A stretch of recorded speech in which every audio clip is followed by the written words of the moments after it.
Bon, c'est quand même une première que nous accusons une remise de médaille à la vacherie. Donc, à ma gauche, mais vous les connaissez déjà, donc, notre première visiteuse Marie-Monique, qui est la récipiendaire, c'est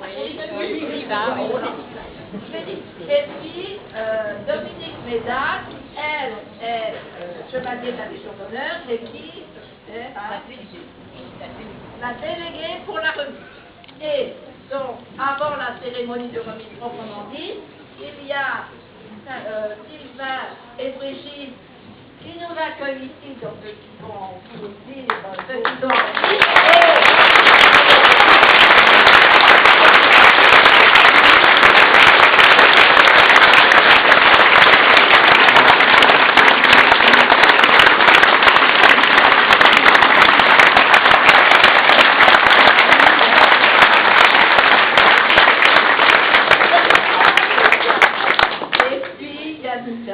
un mot à la place de maire de Notre-Dame, Jean-Paul Pro, non, pardon, excusez-moi, qui est excusé, qui ne pouvait pas être là. Donc, allez, on peut aussi les applaudir, hein, on donne visiteuse, mais aussi les accueillants.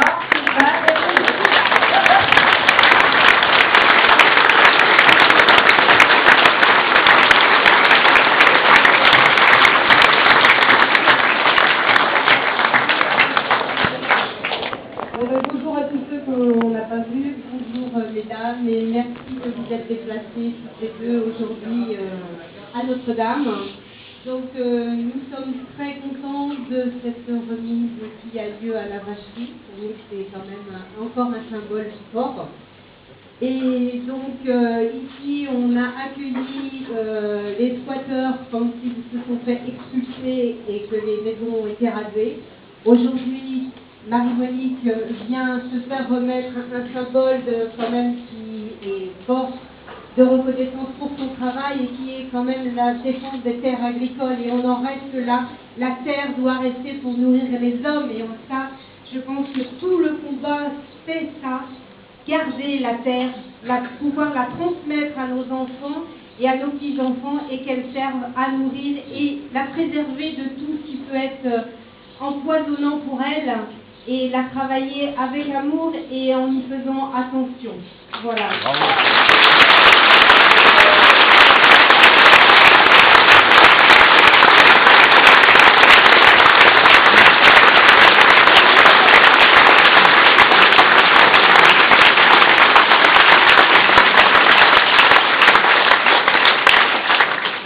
Alors, moi je vais juste faire l'état des lieux où on en est actuellement. Depuis début janvier, toute la zone de 1650 hectares dont on fait partie, on est squatteur.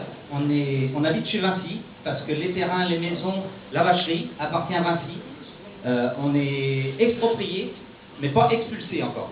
Et si le fait qu'on ne soit pas expulsé, c'est des courageux qui ont fait la grève de la faim, et c'est grâce aux grévistes de la faim qu'on a...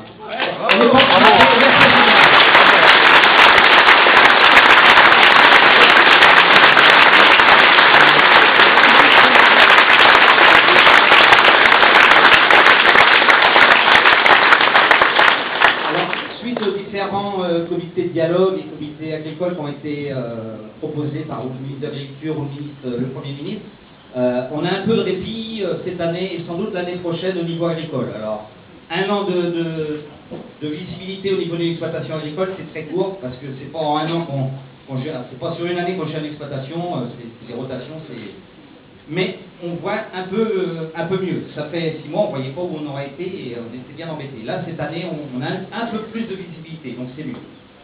Et je voudrais dire quand même que ça fait la 5e génération de traîneaux ici. C'est des terres, c'est Notre-Dame-des-Landes. Mon papa me disait tout à l'heure, ça fait bien plus que ça chez vous. Donc, mais là, c'était des Landes dans les années 1800 et nos aïeux ont défriché ici à Notre-Dame. Et on a continué à faire vivre ces terrains-là. C'était des barons qui s'étaient accaparés les terres, ont mis des métayers et puis travaillé. Les métayers ont racheté ces terrains-là.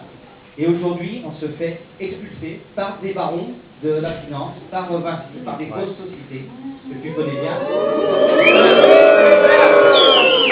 Et voilà, le cercle retourne et ça on n'en peut pas. Comme le disait Brigitte tout à l'heure, la terre, aux agriculteurs, aux paysans pour nourrir la population. Voilà.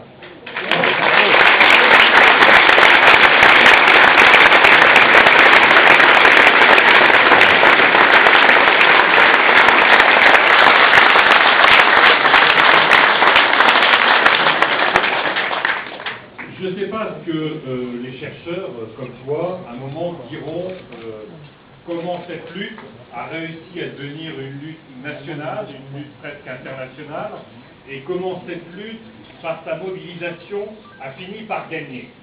Mais ce qui est sûr, c'est que s'il y a une raison forte au fait que sur ce projet, le gouvernement et Vinci recule, c'est grâce aux paysans.